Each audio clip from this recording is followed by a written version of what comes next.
Hi, this is Party Nels, and I'm hanging out with Rob on Front Row Live. You just got off tour. I did. You just did a show with Getter a couple nights ago. Yeah, like literally 2 nights You just have so many things going on. You're in the studio again. What has tour been like for you? It's been magical for me. I feel really lucky, actually, because we landed a great tour with so many incredibly kind people who are also really talented, and whose like production crew was just kind of perfect, like so well knit, so well organized, their heart in the right places, and creatively really interesting too. Like it was amazing just to watch two other much more established acts who were female fronted, creating music that they themselves created like from a very young age and from a very real place, as opposed to like I don't know, just something else, some other way to create art, which, I don't know, it was just very inspiring on a lot of levels. Well, what I did like from the get-go about this tour was you don't really get too many female-inspired or a tour just full of female front women. Yeah. There's always a mixture of, musicians. So this one was like strictly all female fronted women. Yeah. Or bands. So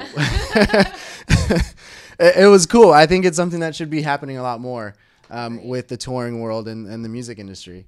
Agreed. Yeah. I mean, one thing that was noticeable too was that everybody who was coming to these shows on this tour, and there were many fans who came to multiple shows. So like, and we did a meet and greet after every show. So we got to see a lot of these people who were there multiple times. Right.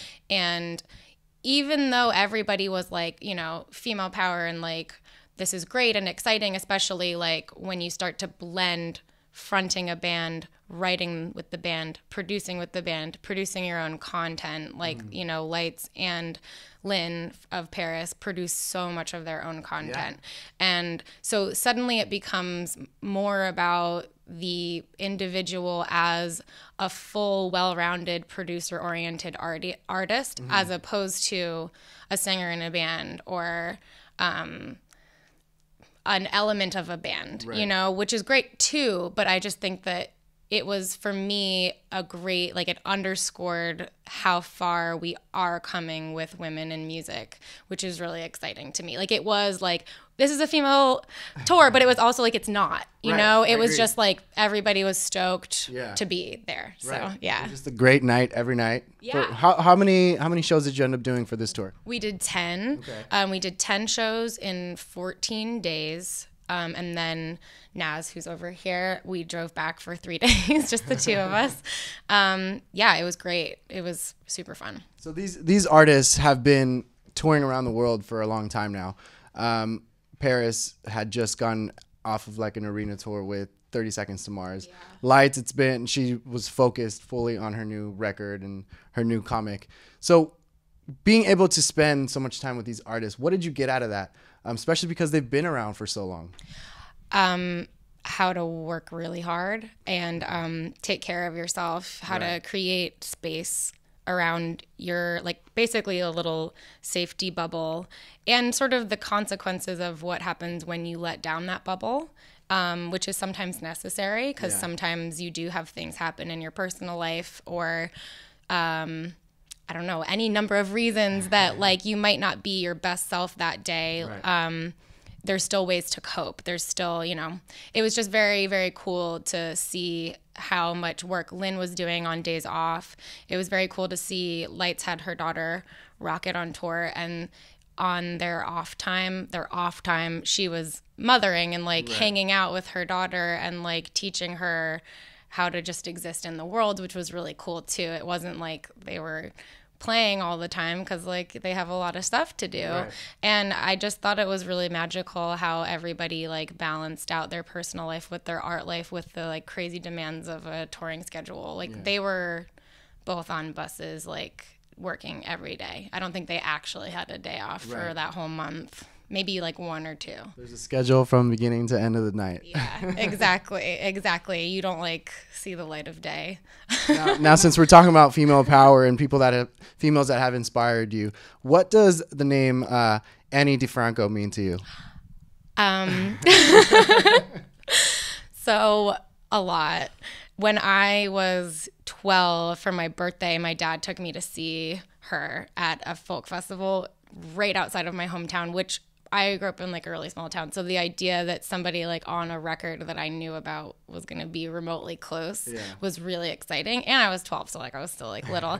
And fun fact, he bought me a pentagram right before the show because I was really into Wicca at the time. He's a graphic artist, so he had done like a cover for a book about Wicca. So I was like able to read it at home. And we just like watched her perform we were at Falcon Ridge Folk Festival. So that was set up like, there was a hill and all the audience would be on the hill and then the stage was at the bottom. And it was just her and her guitar. She didn't have a backing band with her. And there was just so much like sound and spirit and wildness coming from her. And she also interacted with her voice and her body and her guitar body in ways that were just so inspired and experimental. And that sort of whole experience of watching her be experimental, but also watching her show us like what this song was that she had already written. You know, there was like that preparedness and then also that just exciting newness. And that was like massively inspiring to me. My best friend at the time is the one who like introduced me to her. So yeah, that was like, I was shook. So that was almost like an opening to music for you. And you know, over the years, you've experienced various changes in music, various styles that you've tried out. What led to the sound that you have today? Why was this the Party Nail sound? It started as a moment where I was living in New York, and me and a collaborator at the time, we were sort of becoming collaborators because we were both like, I want to make more money. Like, I want to figure out what I'm doing as a musician. I can't like figure out what, you know, my current project is doing for me or for anybody else, really. So through that, we started experimenting with other kinds of sounds. And long story short, I basically like that through those contexts, that was the first time that I heard my voice produced like that, or like just louder and with more challenging things to be sung. And it just sort of like created this domino effect in me of like learning how to write the sorts of songs that were inspiring me that I had thought were out of my wheelhouse. I heard Haim around that time. Their song Falling had just like started blowing up, and I was like, that was another really big moment where I was like, oh my God, like I wanna do that, only like in a way that makes more sense for me. And then from there, like there's still things that are evolving, like how do you kind of have the same vibe but keep evolving with that vibe. And as I'm working on a full-length record, that's like something that I am playing with, is like, okay, you know, this friend got to play guitar on this one track but probably won't now, which is great. But at the same time, like, what else do we want? Like, do we want my style of guitar playing? Do we want to have a guest? Do we want to have a guest producer? Do we want to have it be like a little more bedroom production? You know, like there's a lot of decisions. And I think as long as the songwriting is there and an element of excitement is there, that is Party Nails to me. Yeah. Now with since you kind of touched base on writing, with those various sounds that you tested out in the beginning, how did your writing really, like, how did that affect your writing? Did your writing change much, or was it still the same kind of writing that you were doing? It definitely changed a lot. I think that at this point, like a couple of years into Party Nails, I have started to really see the circle start to come back, which is, I think, a very normal thing for a lot of people involved in creating original work. You start to see how everything starts to relate and everything. But yeah, before I started engaging more in pop songwriting structures, my only engagement with that was through like country music, which is really similar. It was a lot of those skills that I had just developed over time as like a teenager, writing songs that were country songs because I loved them. A lot of those were like directly applicable to what I'm doing now. But the one thing that did change was like how I chose to write about certain states of mind or certain stories. I definitely have tried to add more visual details. I've tried to be more risky with the sorts of lyrics that I do choose. A lot of times, like when it feels almost embarrassing, like it might be a good idea.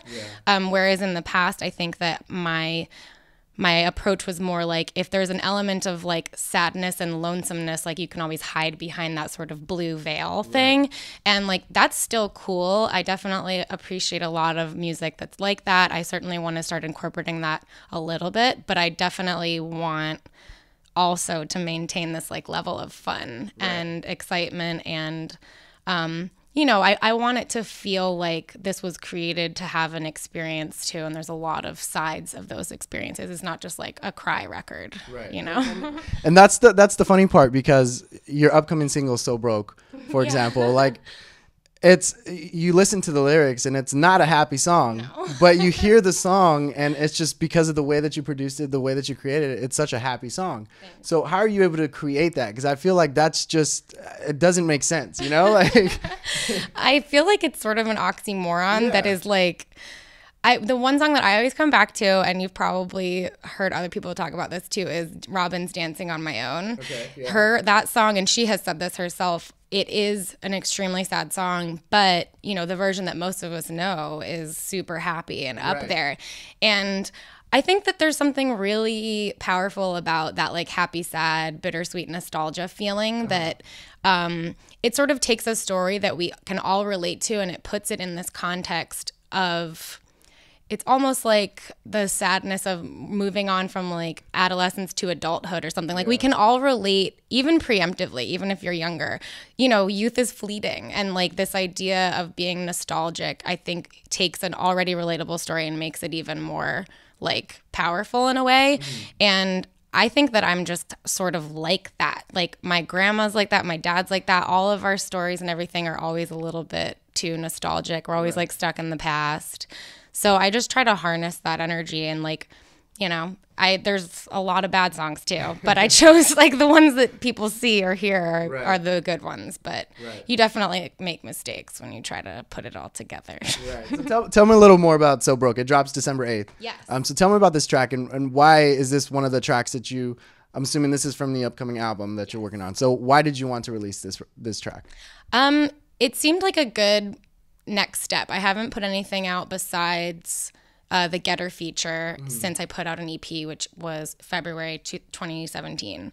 So it hasn't been quite a year, but I had originally wanted to kind of have my new music foot back out into the world, be a little bit slower and more ballad based to sort of engage with this idea of songwriter identity.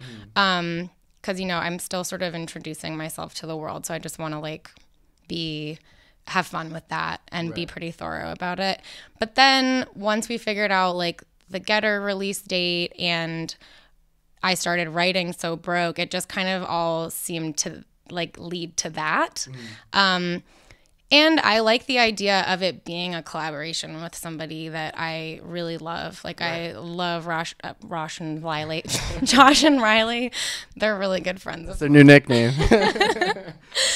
It was just like it came together really naturally, and I don't know. I just like that it's so new. Like it's so new. It literally was created like in August or September, as opposed to some of these other songs that I've slowly been writing in between all these other things that have been going on. Like.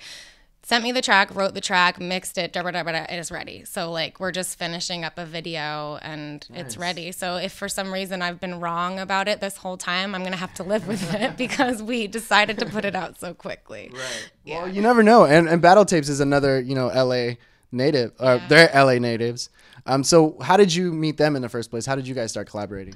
Really cool story, actually. I started working when I was living in Brooklyn a few years ago. I started working at this group called Beats by Girls, and they this is a teaching group that was started by my friend Erin Barra, and she is actually now an associate professor at Berkeley in Boston. But at the time, she was sort of like a late 20s becoming a teacher person. She had been in performing, and I was like, wow, you're you're like me, but years beyond me. Like I'm still in the chaos, and she's like, believe me, I was in the chaos. It does end. And it was just kind of cool being involved in her world and seeing how inspired she was to just come up with ideas and put them in the world and see what was going on. And in this case, it was a curriculum for teaching Ableton to girls between 8 and 18, just about. And anyway, she went to high school with Riley in Salt Lake City. Okay. So when I moved out to LA, she was sort of like, I have a feeling this is a little impulsive of you, but good for you. And let me see who I know, just in case it could lead to something. And she was like, I don't know if you guys will get along or what he's doing or anything.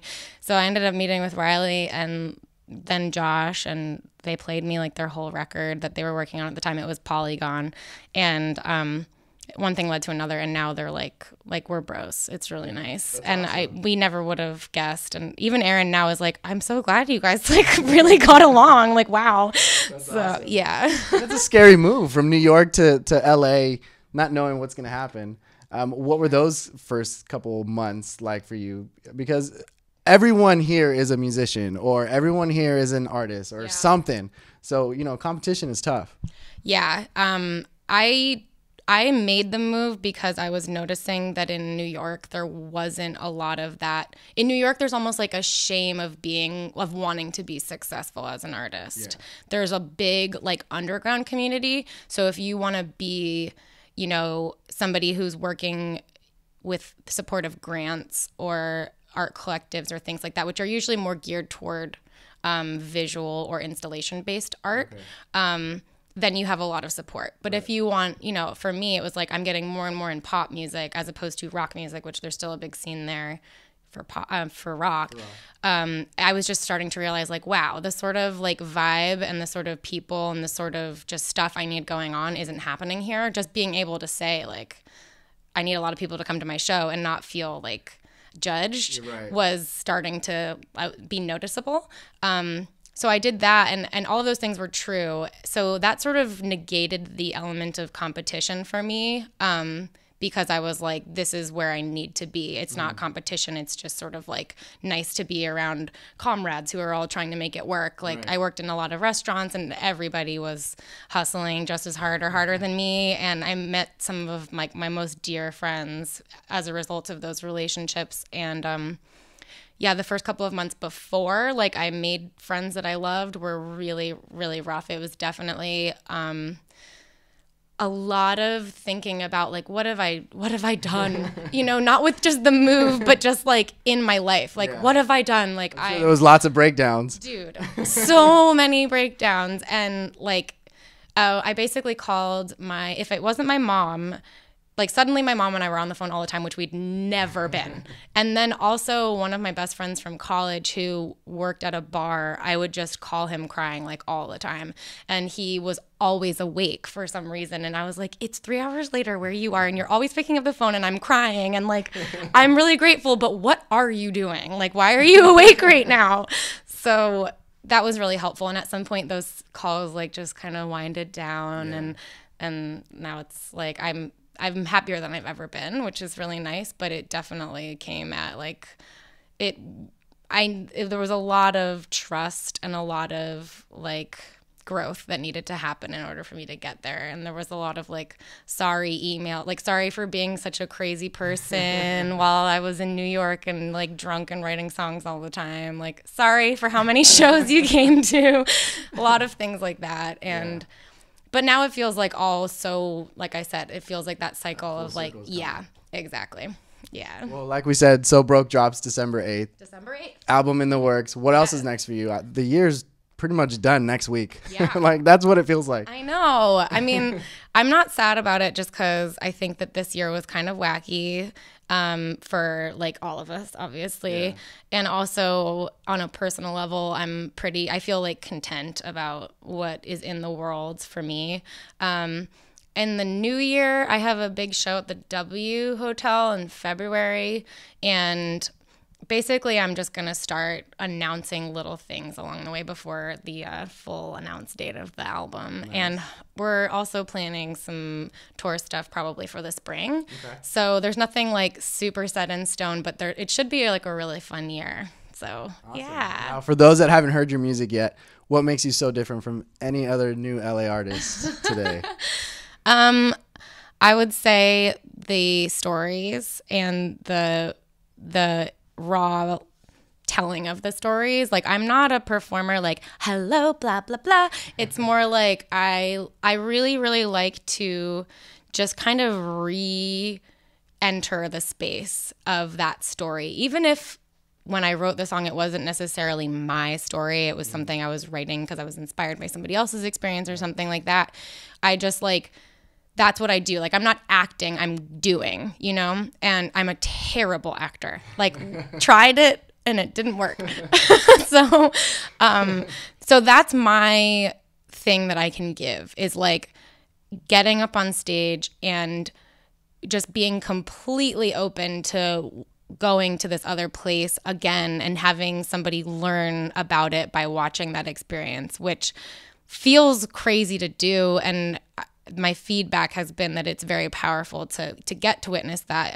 I like being able to give people the empowerment of actually experiencing an emotion as opposed to something that's close to an emotion, you know? Like, we all know that a love song, like, what you're supposed to think, but what about when you just do, you know? Like, that's special, I think, and it's empowering and it's exciting. And I think that's also, like, that bittersweet thing, you know? Yeah. Like, that feels different than somebody being like, this is a song about loving you or whatever. That's the best way I can describe it. You should start musicals. I really like to sing answers. You should have told me this in the beginning. We would have done this the whole time. Singing the whole time. I sing better than that usually, I promise.